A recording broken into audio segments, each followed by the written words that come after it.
नमस्ते दोस्तों, आज हम इस वीडियो में ऐसे स्टॉक के ऊपर बात करेंगे जिसमें number of share holders 25 lakh से ज़्यादा है। यानी कि आज हम ऐसे स्टॉक के ऊपर बात करेंगे जिसमें इन्वेस्टर की संख्या 25 लाख से ज़्यादा है। यहाँ पे बहुत लोगों का ये भी सवाल रहेगा कि आज हम ऐसे स्टॉक के ऊपर क्यों बात कर रहे हैं, क्योंकि इन सारे स्टॉक में एक कॉमन सी बात है, जो भी स्टॉक में 25 लाख से ज़्यादा इन्वेस्टर है वो स्टॉक चलता ही नहीं है। वो स्टॉक 4-4 साल तक एक ही रेंज में घूमता है। जी हाँ, आप सही सुन रहे हो, जिस भी स्टॉक में number of share holders 25 lakh से ज़्यादा होते वो सारे स्टॉक चलते ही नहीं है, वो सारे स्टॉक एक ही रेंज में घूमते। ठीक है, और इसकी वजह क्या है आगे मैं आपको वीडियो में बताऊंगा। ठीक है, सारी बातें बताऊंगा।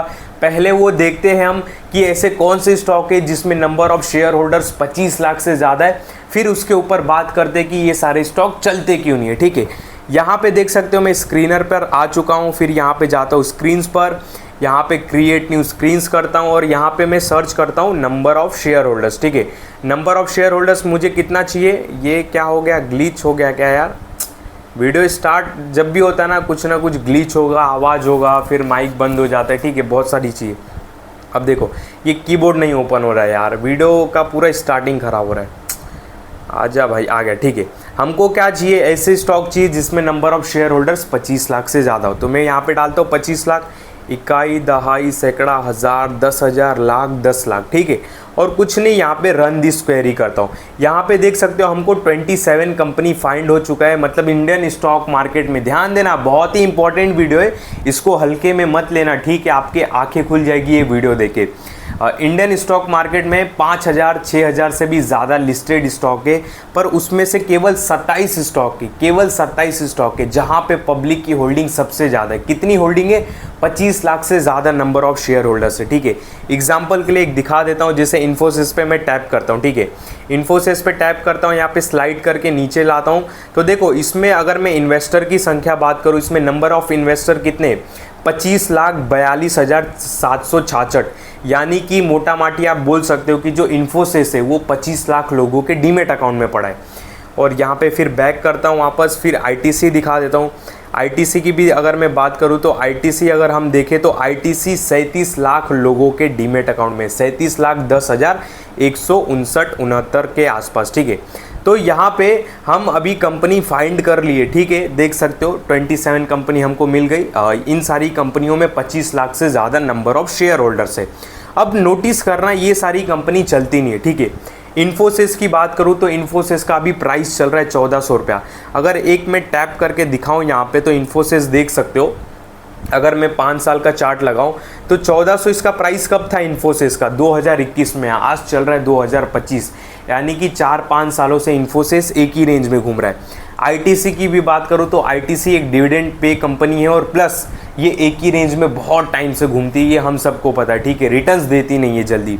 भारत इलेक्ट्रॉनिक, ये तो एक सरकारी कंपनी हो गई, इसको तो छोड़ ही दो हाल फिलहाल। ठीक है, सुजलॉन एनर्जी की भी बात करूँ तो काफ़ी समय से ये भी एक ही रेंज में घूमती है, 20-15। अब ये जो 20 से हाल फिलहाल जो सुजलॉन 70 आया, वापस देखो 52 आ गया। ठीक है, अभी 52 आ गया, तो ये एक बुल रन में चला है। ठीक है, हम बोल सकते हैं, पर अब इसके बाद मेरे को लगता है कि ये भी काफ़ी समय से एक ही रेंज में घूमेगा। ठीक है, अगर मैं ये इसका रैली छोड़ दूँ, जो ये 20 से इसने 52 की रैली, 20 से जो 70 की रैली दी है, उसके पहले भी नोटिस करोगे तो ये बहुत समय से 20, 22, 17 रुपये, 15 रुपये पे घूम रहा था। ठीक है, IOCL ये भी एक डिविडेंड पेइंग स्टॉक है, अभी प्राइस चल रहा है 131। ये भी बहुत समय से एक ही रेंज में घूमता है। अगर चार्ट पैटर्न मैं आपको खोल के दिखाऊँ IOCL का भी, तो देख सकते हो 5 साल का चार्ट लगा तो ये देखो 10 साल, ये देखो, देख रहे हो 142 रुपीज़ इसका प्राइस कभी था 2017 में, आज कितना है 132 है। मतलब समझ रहे हो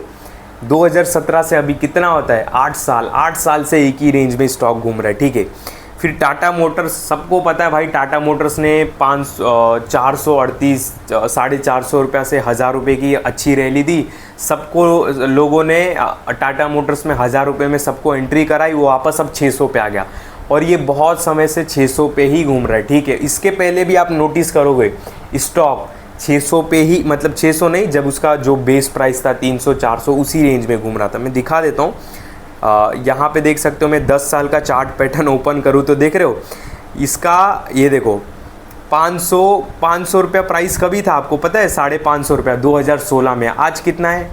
आज 600 रुपया प्राइस है, ठीक है। तो एक ही रेंज में घूम रहा है ये भी इतने टाइम से। ONGC एक डिविडेंड पेइंग स्टॉक है, ये भी काफ़ी समय से एक ही रेंज में घूमता है। JP पावर 14-15 भाई 2-2 साल एक ही रेंज। टाटा पावर 200 रुपये से चला, मैं मानता हूँ 400 आया, अब 400 से ये 365 पे चल रहा है। मतलब कितना रुला दिया स्टॉक 2 साल से एक ही रेंज पे। NTPC एक डिविडेंड पेइंग स्टॉक हो गया। रिलायंस इंडस्ट्रीज़ भाई 2020-21 के प्राइस पे चल रहा है। Bajaj housing finance, HDFC bank, NHPC, Tata steel 133 पे भाई, न जाने 133 पे वो बहुत पहले भी टाटा स्टील था। देखो यहाँ पे मैं दिखा देता हूँ, ये देखो 5-10 साल का चार्ट पैटर्न लगाओ, ये देख रहे हो ये देखो टाटा स्टील का प्राइस कभी था? 133-135 में दिखा देता हूँ 2021 में। आज क्या चल रहा है? 2025, ठीक है।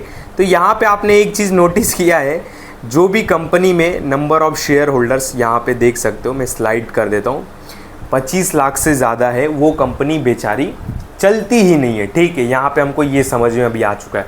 अब बहुत लोगों का ये अब सवाल तो रहेगा भाई ये चलती क्यों नहीं है? देखो, जिस भी स्टॉक में पब्लिक की होल्डिंग ज़्यादा रहती है, जिस भी स्टॉक में नंबर ऑफ़ शेयर होल्डर्स ज़्यादा रहते हैं, वो स्टॉक को FIs और DIs बिल्कुल नहीं पसंद करते। उन लोगों को ऐसे स्टॉक बिल्कुल भी नहीं पसंद है।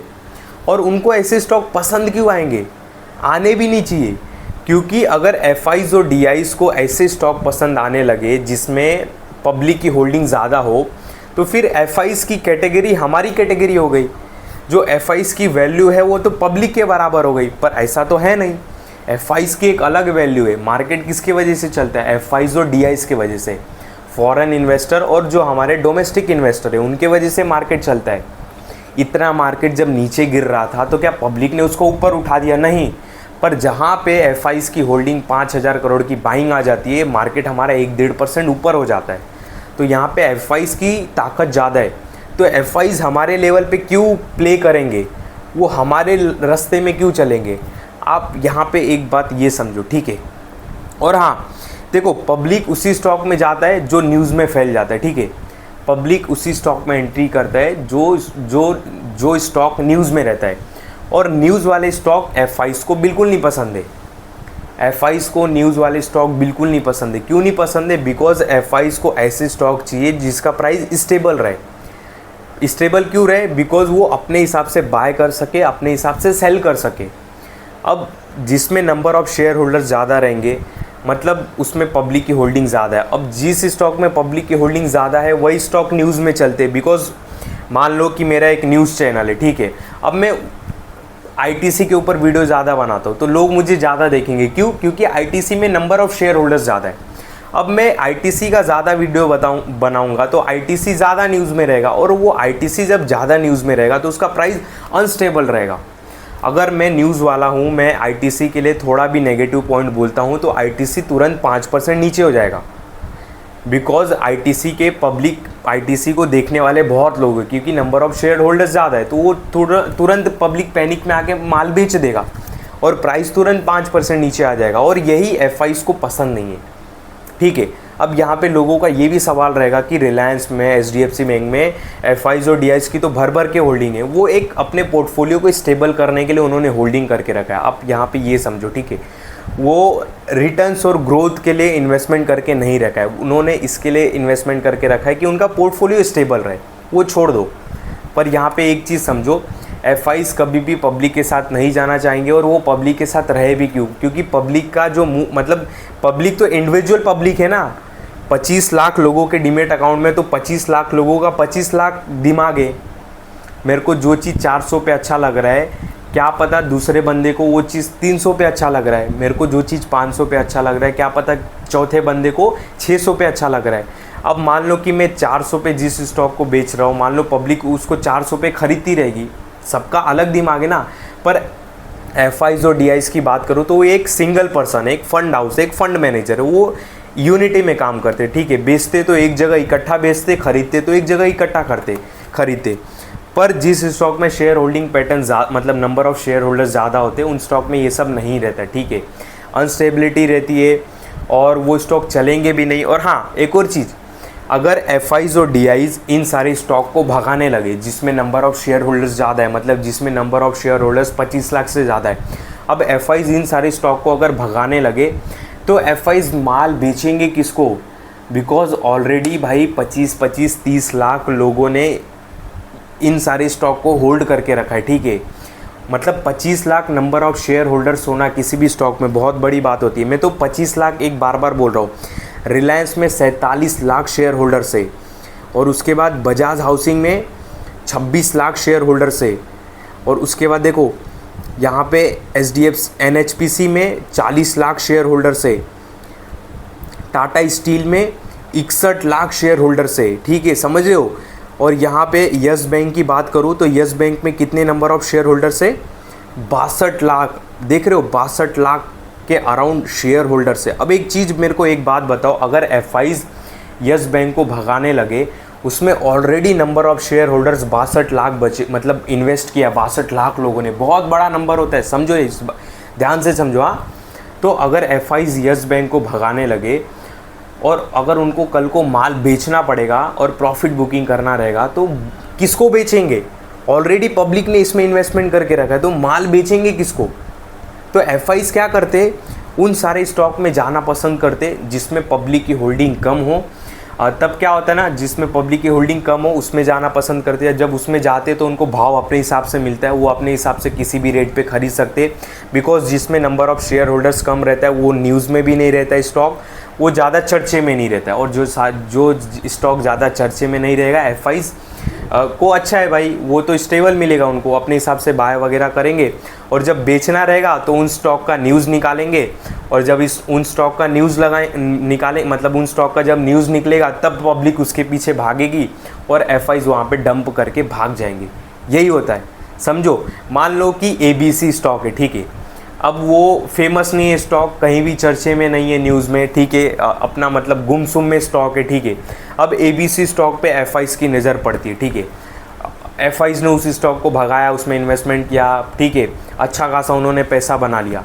अब उनको अगर प्रॉफिट बुकिंग करना है ना, तो ABC जो स्टॉक है ना उसको न्यूज़ में चलाएंगे कि ABC स्टॉक ऐसा है वैसा है, इसके टारगेट ये है वो है।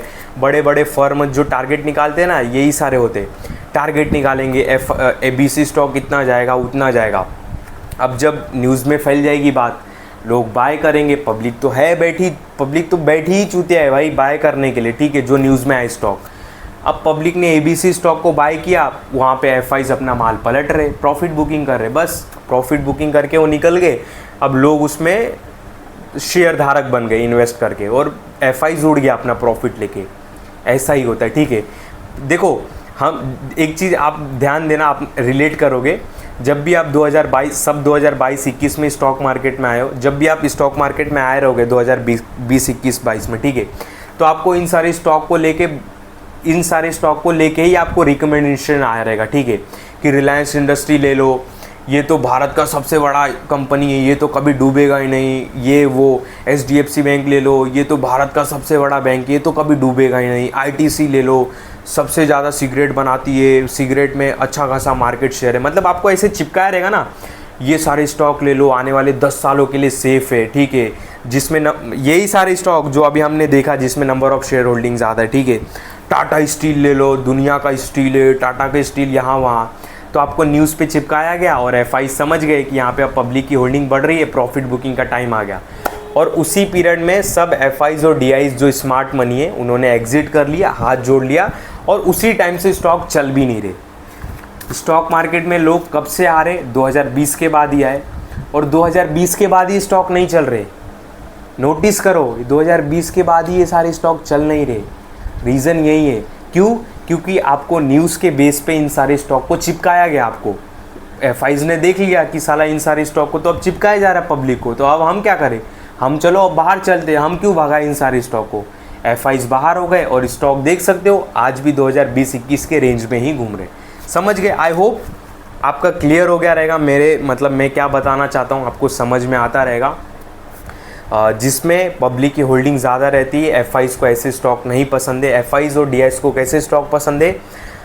जिसमें स्टेबिलिटी हो, जो न्यूज़ में ना हो, 100 की एक बार, ठीक है। और ये सारे स्टॉक न्यूज़ में ही रहते, क्यों? क्योंकि इसमें नंबर ऑफ शेयर होल्डर्स ज़्यादा है। समझे आप बात को? अगर मैं टाटा स्टील के ऊपर वीडियो बनाऊंगा तो मुझे बहुत लोग देखेंगे, वहीं पे मैं कोई छोटी कंपनी हो और मतलब जो ज़्यादा न्यूज़ में ना हो उसके ऊपर वीडियो बनाऊंगा, कोई नहीं देखेगा, ठीक है। अगर मान लो जैसे एग्जांपल के लिए मैं ई मुद्रा, बहुत कम लोगों ने नाम सुना रहेगा ई मुद्रा या सुना भी रहेगा, उसके ऊपर बनाऊंगा, कोई नहीं देखेगा। क्यों? क्योंकि लोगों ने उसमें इन्वेस्ट नहीं किया है। समझ रहे हो ना आप बात मेरे बोलने का मतलब? तो ये था एक ओवरऑल आपको बताने का था कि जिसमें भी नंबर ऑफ़ शेयर होल्डर्स ज़्यादा होते, आप थोड़ा ध्यान देना, वो स्टॉक जल्दी मूवमेंट नहीं देते, ठीक है। बाकी आप अपने हिसाब से काम करना, ध्यान देना। मैं आपको इस वीडियो में कोई भी टिप वगैरह या बाय सेल का कॉल नहीं दे रहा हूँ। जो भी हमने कंपनी देखा, कंपनी का नाम देखा, केवल यहाँ पे समझाने के लिए मैंने आपको दिखाया और मैंने बोला। बाकी मैं आपको इस वीडियो में कोई भी टिप या बाय सेल का कॉल नहीं दे रहा हूँ कि ये जाके स्टॉक अभी बाय कर लो, ये स्टॉक जाके अभी सेल कर दो, बिल्कुल नहीं। जो भी मैंने इस वीडियो में बातें बताई केवल समझाने के लिए बताई और स्टडी और एजुकेशनल पर्पस के हिसाब से बताया। बाकी मेरे किसी भी वीडियो में कभी भी किसी भी स्टॉक से रिलेटेड बाय सेल का कॉल नहीं रहता है। इस बात का आप बहुत बहुत ध्यान देना।